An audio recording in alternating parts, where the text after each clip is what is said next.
അച്ഛാ, അച്ഛൻ ആർക്ക് വേണ്ടിയാ കളിക്കുന്നേ? അശോകന് വേണ്ടി. അവൻ ചെസ് ബോർഡിന്റെ മുമ്പിൽ ഇരുന്ന് ഇങ്ങനെ ഉറക്കം തൂങ്ങത്തില്ല. ഞാൻ ഉറങ്ങായിരുന്നില്ലടാ, ആലോചിക്കായിരുന്നു. എന്നാ തൈപ്പറമ്പുകാർക്ക് വേണ്ടി ഞാൻ ആനയെ ഇവിടെ വെച്ചു ചെക്ക്. എന്ന അരശുമൂട്ടുകാർക്ക് വേണ്ടി ഞാൻ കുതിരയെ ഇങ്ങോട്ട് ചാടിച്ചു. അച്ഛൻ ചരിഞ്ഞു, ആന ചരിഞ്ഞു. എന്തായി എന്തായി എന്തായി? വസു, അശോകനെ ഇടവും വലവും അനങ്ങാൻ വയ്യാത്ത രീതി തളച്ചിട്ടിരിക്കുക എന്റെ മോൻ. അങ്ങനെ തന്നെ വേണം. സ്വന്തം അനിയത്തിയുടെ മുമ്പിൽ അമ്മ തോൽക്കാണ്ടിരിക്കാൻ വേണ്ടിയാണ് ഞാൻ ഈ ത്യാഗമൊക്കെ ചെയ്യുന്നത്. SSLC പരീക്ഷയ്ക്ക് പോലും ഞാൻ ഇത്ര ഉറക്കമുളച്ച് പഠിച്ചിട്ടില്ല. അത് പിന്നെ അമ്മയ്ക്ക് അറിയില്ലേ മോനെ? മോൻ ഇതങ്ങോട്ട് വലിച്ചു കുടിച്ചേ ക്ഷീണം മാറട്ടാ. എനിക്കില്ലേ വസു? അശോകൻ കുടിക്കണ്ട, അശോകന് ക്ഷീണമാകാം. അവശതയോടെ കളിച്ചാ മതി.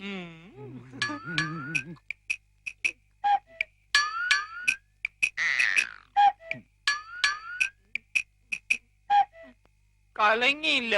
നല്ലോണം കലക്കി ഒരു ഗ്ലാസ് കൂടെ തരട്ടെ മോനെ. ഇപ്പൊ വേണ്ട, രണ്ടിലും നിറഞ്ഞിട്ട് മതി. കളി